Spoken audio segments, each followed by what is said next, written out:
Pansit, Mickey, my all-time favorite, kare-kare, and Max Chicken!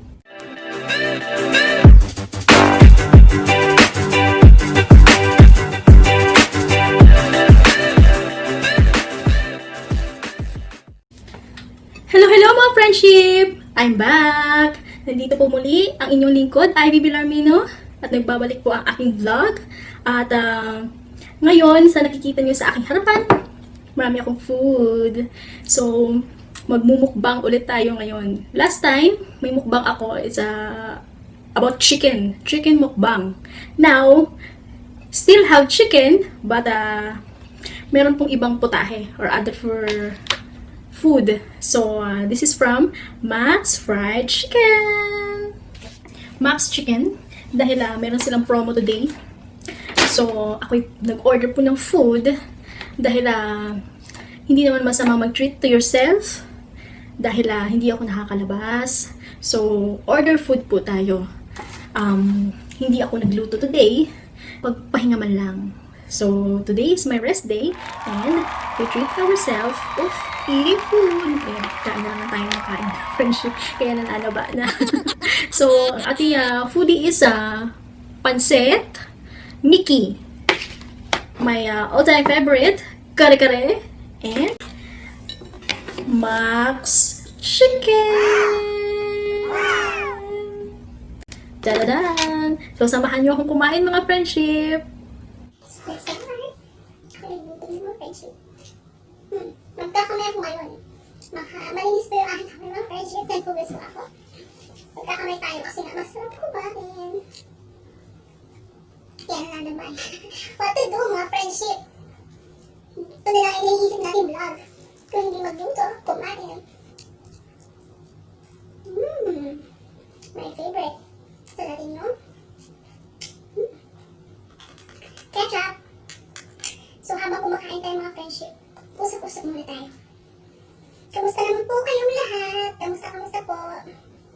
Mabuti naman. Sana mabuti. No? Mga friendship? Sarap na foodie.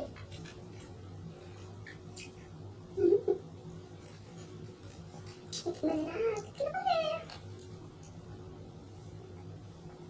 Yes. This is beef kare-kare. Tikman natin. Masarap.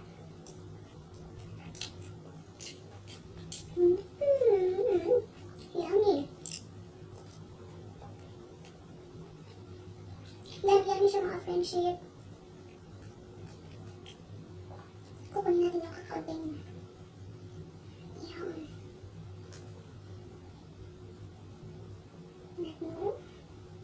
Veggie. Of course, the beef.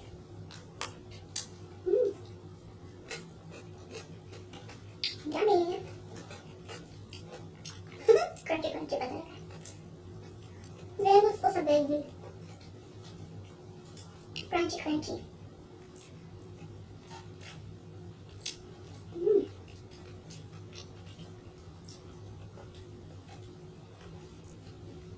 Titikman na naman natin yung kanilang pansit.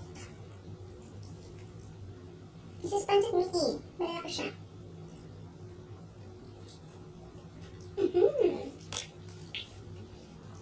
Parang ako nasa restaurant. Parang nasa restaurant na aking mga foodie. So, friendship, dyan kayo ha. Samahan niyo akong kumain. Mga friendship. Sige na mga friendship. Mag-update tayo ng kakaunti sa mga nangyayari sa ating paligid. Pag-usapan natin ng kaunti. Habang tayo bumukbang, nakain.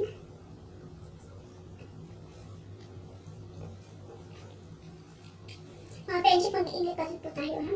Kahit medyo nabawasan na yung curfew, nabawasan na yung lockdown, hindi na masyadong mahigpit, pwede nang makalabas ng kaunti.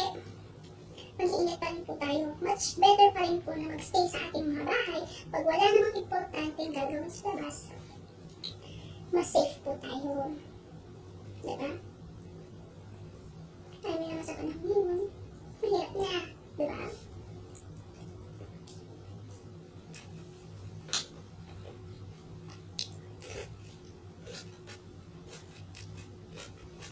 Yummy.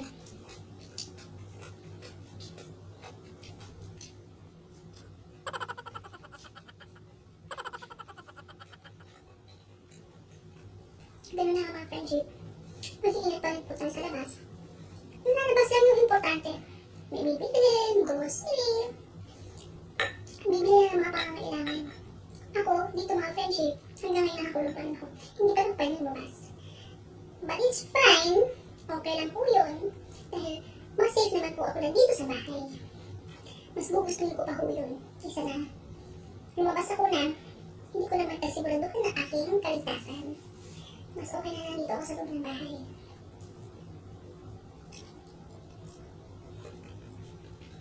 Mag-vlog lang tayo tuwing day off. Ay, ito lang ang kasama ko mga friendship. Tuwing off day.